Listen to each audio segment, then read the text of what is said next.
আজ আমি আপনাদের সাথে এমন এক নাম না জানা রেসিপি শেয়ার করতে চলেছি যা আপনারা আগে কোনোদিনও খাননি। নমস্কার বন্ধুরা, সুতৃষ্ণাস ফ্যামিলি কিচেনে আপনাদের সবাইকে স্বাগতম। আমার আজকের রেসিপি যদি আপনাদের ভালো লেগে থাকে তাহলে অবশ্যই একটা লাইক করে দেবেন, একটা ছোট্ট কমেন্ট করে জানাবেন। আর যদি চ্যানেলে নতুন বন্ধু হয়ে থাকেন তাহলে প্লিজ বন্ধুরা চ্যানেলটি সাবস্ক্রাইব করে পাশে থেকে যাবেন। এতটাই দুর্দান্ত স্বাদের হয়েছিল এই রেসিপি যা আমি আপনাদের সাথে শেয়ার না করে পারলাম না। তাহলে চলুন শুরু করা যাক আজকের এই রেসিপিটি বানানোর জন্য এখানে আমি নিয়েছি একটা বড় সাইজের রুই মাছ। এই মাছটাকে এখন আমি সুন্দর মতো কেটে ধুয়ে পরিষ্কার করে নিয়ে চলে আসছি। মাছটা পুরোটা আমার দরকার নেই, যতটুকুন দরকার ততটুকুনি আমি নিয়ে নিয়েছি। এখন আমি মাছগুলোর মধ্যে নুন আর হলুদ মেখে নেব। তার জন্য প্রথমেই আমি দিয়ে দিলাম পরিমাণ মতো হলুদ, এখন আমি দিয়ে দিচ্ছি পরিমাণ মতো নুন। এবার এই মাছটাকে ভালো করে মেখে নিয়ে 15 থেকে 20 মিনিটের জন্য রেস্টে রেখে দেব। বন্ধুরা, আমি এই রেসিপিটি রুই মাছ দিয়ে বানাচ্ছি, আপনারা চাইলে কিন্তু এই রেসিপিটি কাতলা মাছ দিয়েও বানাতে পারেন।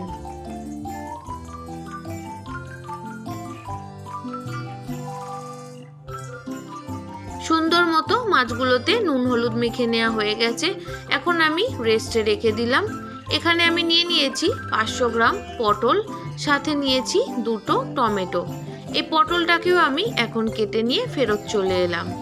দেখুন, পটলগুলোকে সুন্দর মতো করে কেটে ধুয়ে পরিষ্কার করে নিয়েছি। এখন এই পটলের মধ্যেও আমি পরিমাণ মতো হলুদ আর নুন মেখে নেব। পটলগুলোতে যদি আগে থেকে একটু নুন আর হলুদ মেখে নেওয়া যায় তাহলে পটলগুলো অনেকটাই নরম হয়ে যায়, সাথে পটলের থেকে কিছুটা জলও বেরিয়ে যায় আর ভাজাটাও কিন্তু ভীষণ তাড়াতাড়ি হয়ে যায়।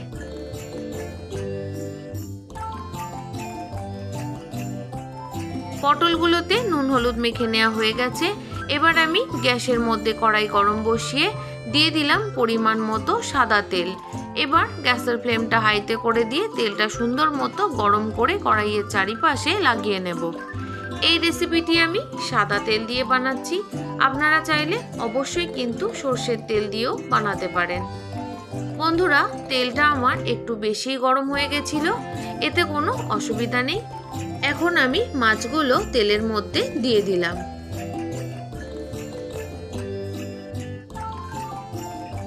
বন্ধুরা, নাম না জানা দুর্দান্ত স্বাদের এই রেসিপিটি এতটাই দারুণ খেতে হয় যে না বানালে আপনারা বুঝতেই পারবেন না। বিশ্বাস করুন, দুর্দান্ত স্বাদের হয় এই রেসিপি। এখন আমি মাছগুলো এক সাইড ভালো করে ভেজে নেওয়ার পর আস্তে আস্তে উল্টে পাল্টে খুব সুন্দর মতো করে 2 সাইড লাল লাল করে ভেজে নেব।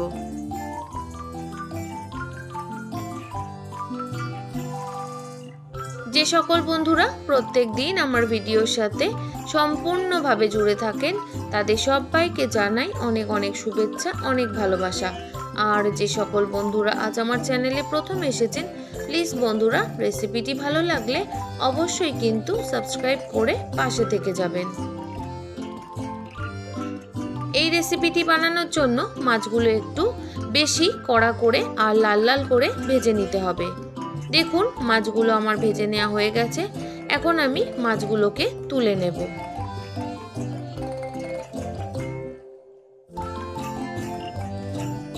তাহলে বন্ধুরা সমস্ত মাছগুলো তুলে নিয়ে ফেরত আসছি। মাছগুলো তুলে নেওয়া হয়ে গেছে, এখন আমি ওই তেলের মধ্যেই নুন হলুদ মেখে রাখা পটলগুলোকে দিয়ে দিলাম। পটলগুলোকেও সুন্দর মতো লাল লাল করে ভেজে নেব।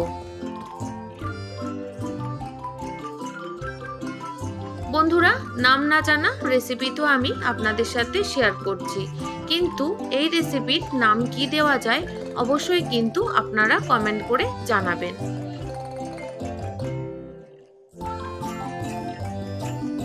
পটলগুলো এক সাইড হালকা হালকা ভাজা হয়েছে, এবার আমি উল্টে পাল্টে 2 সাইডই বেশ লাল লাল করে ভেজে নেব।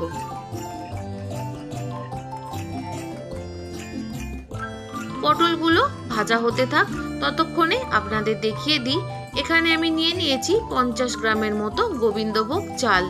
এই চালটা দিয়েই কিন্তু এই রেসিপিটি বানাতে হবে। এই অল্প একটু চালেই কিন্তু এই রেসিপিটি যেমনই সুন্দর গন্ধ হবে তেমনই সুন্দর খেতে হবে। অসম্ভব দুর্দান্ত স্বাদের এই রেসিপি, অবশ্যই কিন্তু আপনারাও বানাবেন। এদিকে দেখুন পটলটা একদম লাল লাল করে ভেজে নেওয়া হয়ে গেছে। এবার পটলগুলোকেও আমি তেল থেকে ছেঁকে তুলে নিচ্ছি।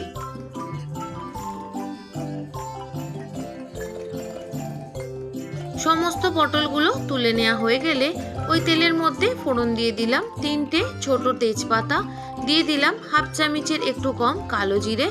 ফোড়ন থেকে যখন সুন্দর গন্ধ আসবে তখন আমি গোবিন্দভোগ চালটা তেলের মধ্যে দিয়ে দেব। চালটা দেওয়ার পর খুব সুন্দর মতো করে চালটাকে ভেজে নিতে হবে।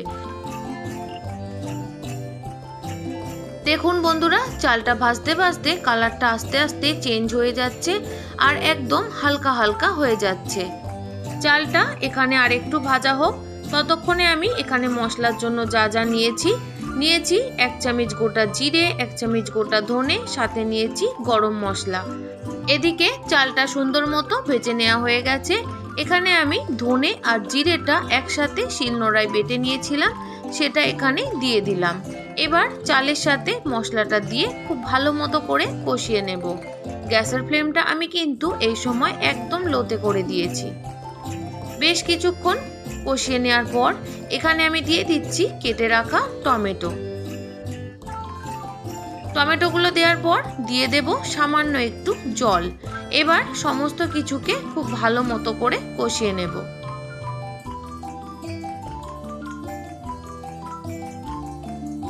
বন্ধুরা, আপনারা কারা কারা এই রেসিপি বানিয়েছেন অবশ্যই কিন্তু কমেন্ট করে জানাবেন। আর যারা যারা এখনো পর্যন্ত বানাননি অবশ্যই কিন্তু একবার হলেও এইভাবে বানিয়ে দেখবেন। আশা করি আপনাদের ভীষণ ভালো লাগবে। গ্যাসের ফ্লেমটা আমি হাইতে করে দিয়েছি। এবার খুব ভালো মতো করে কষিয়ে নেব যতক্ষণ না পর্যন্ত মশলা থেকে কাঁচা গন্ধ চলে যাচ্ছে, ততক্ষণ পর্যন্ত। এখন আমি দিয়ে দেব পরিমাণ মতো নুন আর সাথে দিয়ে দেব পরিমাণ মতো হলুদ। এই রেসিপিতে আমি কোনো রকমের লাল লঙ্কার গুঁড়ো ব্যবহার করব না। নুন হলুদটা দেওয়ার পর আবারও আমি ভালো মতো করে মিশিয়ে নিচ্ছি।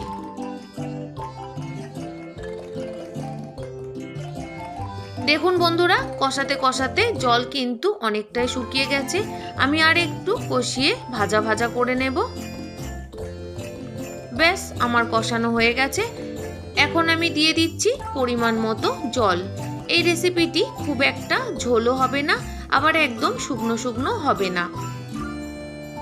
দেখুন পরিমাণ মতো জল দেওয়ার পর আমি একটু ভালো মতো করে মিশিয়ে দিয়ে ঢাকা দিয়ে দেব চালটা অর্ধেক সেদ্ধ হয়ে আসা পর্যন্ত।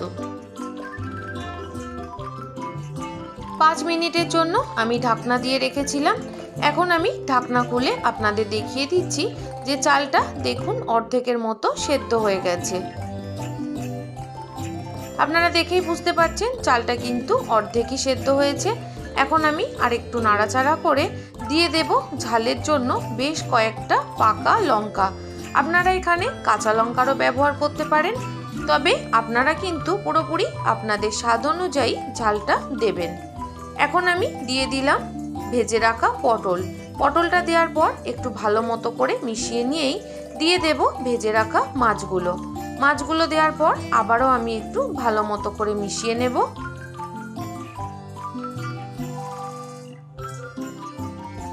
খুব ভালো মতো করে মিশিয়ে নেওয়া হয়ে গেছে। এখন আমি গ্যাসের ফ্লেমটা লোতে করে দিয়ে ঢাকনা দিয়ে 2 মিনিটের জন্য ফুটিয়ে নেব। এতে কিন্তু চালটা পুরোপুরি সেদ্ধ হয়ে যাবে। এখন আমি ঢাকনা খুলে গ্যাসের ফ্লেমটা বাড়িয়ে দিয়ে একটু নাড়াচাড়া করে দিচ্ছি। আপনাদের দেখিয়ে দিচ্ছি যে দেখুন চালটা কিন্তু পুরোপুরি সেদ্ধ হয়ে গেছে। এখন আমি দিয়ে দেব যে গরম মশলাটা নিয়েছিলাম, গরম মশলার মধ্যে ছিল 4টে ছোট এলাচ আর ছিল 2 টুকরো দারচিনি।